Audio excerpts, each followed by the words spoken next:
God has begun. God has begun. In the beginning, God created the heavens and the earth through His Word. He transformed chaos into order and brought light into the darkness. The world, formed by His Word, was good in His sight.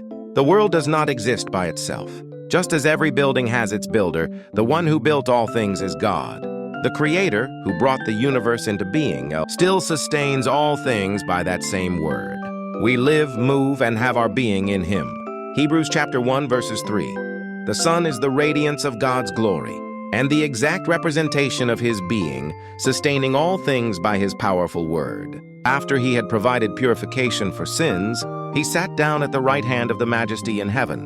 The Holy Spirit is with us. The Spirit of God spread His wings, embracing the formless chaos, the empty void, and the darkness of the deep universe. He embraced the place of nothingness, the place where no one could live, and transformed it into a new place, a place where people could dwell there. God created light, order, and life, crafting a world of perfect harmony and goodness. God's care and protection for us continue even now through the Holy Spirit. By the alternation of day and night, He created time, allowing the created world to flourish within its flow. While the evening and the falling darkness may sometimes feel lonely or frightening, He has set limits and an end even to these hours. He has placed us within time, yet He remains with us in every moment, anchoring our transient time within His eternity. "Let there be," He said, and it was so, and it was good. This beautiful process and its satisfying result live on in everything God has made. As we gaze upon the world crafted with His good purpose, we cannot help but marvel at His divine craftsmanship. God fills. God, who divided the space of creation into day and night, sky and water, land and sea, now fills those spaces with every kind of life. He gave form to the dizzying abyss and placed exactly what was needed within it. At His command, the void vanished, and the world became full. God also establishes the right form for our lives and fills them with what we need. When the touch of His hand and the breath of His word reach us, the emptiness of our lives retreats. He made the sun, moon, and stars to distinguish day from night, entrusting each light with a mission so that seasons and days may rotate in harmony. The changing of seasons and the passing of days are expressions of the Creator's love, renewing our time. With that love, God will fill the place where winter has passed with the spring of new life. He blessed every living creature to be fruitful, multiply, and fill the earth. Just as He gave seeds to the plants and trees so they might continue to flourish, He allowed the birds of the air, the fish of the sea, and the beasts of the earth to bring forth life after their kind. The blessing to be fruitful and multiply was not given to humans alone, but to every living thing God created. Therefore, we must care for the nature that surrounds us, so it may remain full and vibrant. This is our act of obedience to God's command. When God said, "Let there be," the creation responded with, "It was so."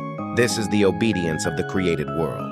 When all of creation exists exactly as God intended, the exclamation, "It was good," echoes through the universe.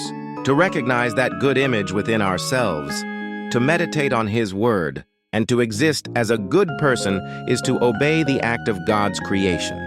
To discover it was good in another person, and to rejoice in God is also a path of obedience.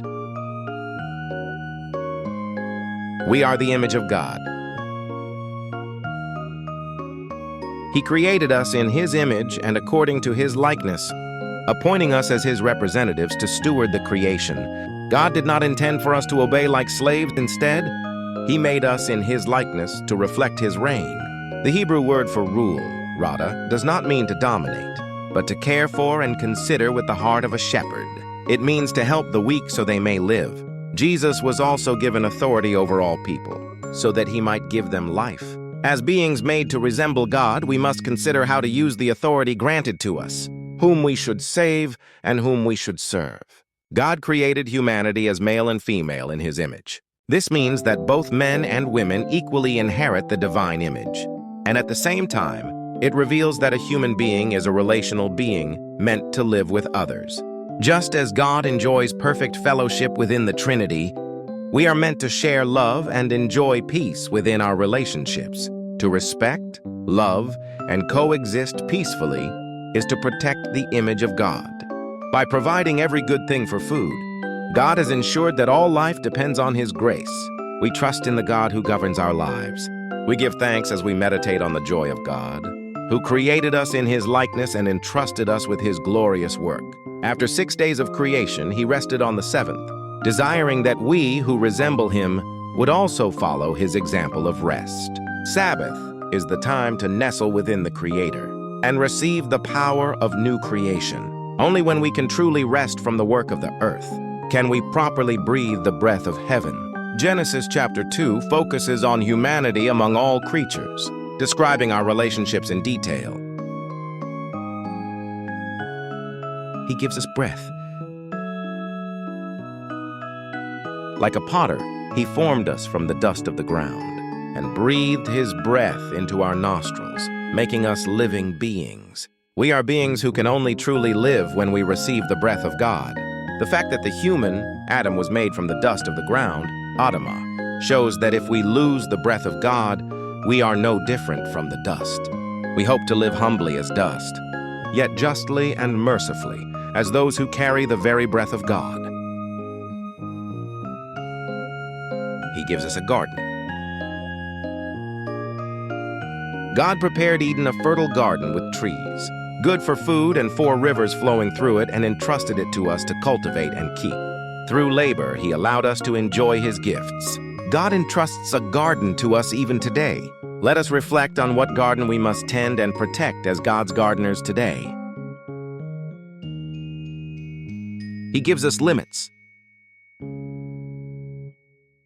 Although He allowed us to eat from every tree in the garden, He forbade the fruit of the tree of the knowledge of good and evil, reminding us of our place as created beings. In the place of humble worship, we enjoy the blessings He has permitted. He gives us authority to name. God, who gave life to all things, granted this wondrous authority to us. Giving names to the nameless and restoring lost names is a creative privilege given to those in God's image. May we speak warm names to those around us who have not even been called by name. He gives us a helper. From the bone taken from the man, He made the woman, making them helpers for one another, as we know from the fact that God Himself is called our help. A helper does not mean an inferior assistant. Woman and man are equal partners, working together to care for God's creation.